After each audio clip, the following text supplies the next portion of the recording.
जब सुने के होई भोजपुरी गाना, बस बजे के चाही गाना। ए जी का हमने के शादी के 3 साल हो गए। हाँ और रउआ आजले एगो पंखा तक ना लगवैनी। अरे पगली तू काहे परेशान बाड़ू, तू ही तो हमार जान बाड़ू।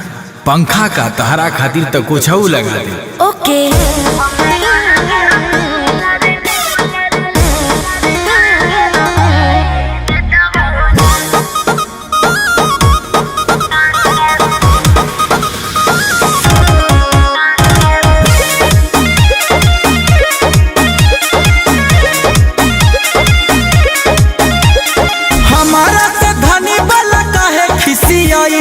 सुतई के बेरी तू हो मुहावा फुलाइलू। हमारा से धनी वाला काहे खिसियाइलू। सुतई के बेरी तू हो मुहावा फुलाइलू। लागेला तो रमिया बेनिया डोलाई देता हो ना। ए राजा हो हमारा ला कूलर लगा हवाई देता हो ना। ए राजा हो हमारा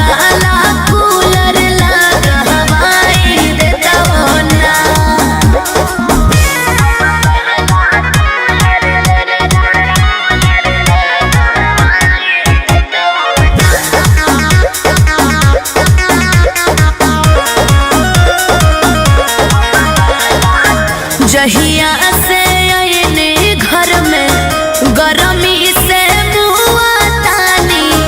सुझे ना उपाय कवनो साहसत में जिया तानी। जहिया से आईने घर में गरमी से मुआ तानी।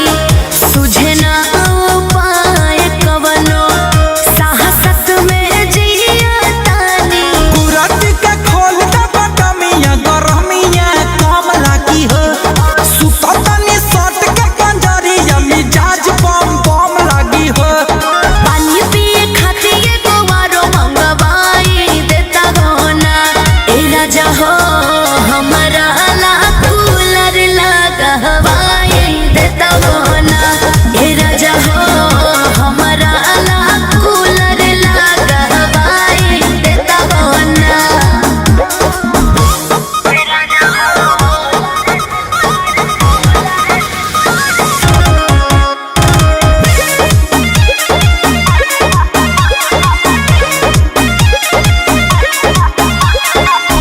मन नाही करे सैया रहे के घर में हो। एकरा लेनी मन रहे रहती नहीं हार में हो। मन नाही करे सैया रहे के घर में हो।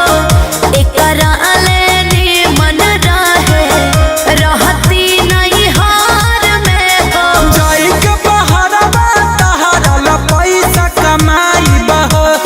जवन जवन कहबू रानिया तब लगाबाई बह। गुंजन रोहता से हम सरधा पुराई देता हो ना। ए राजा हो हमारा ला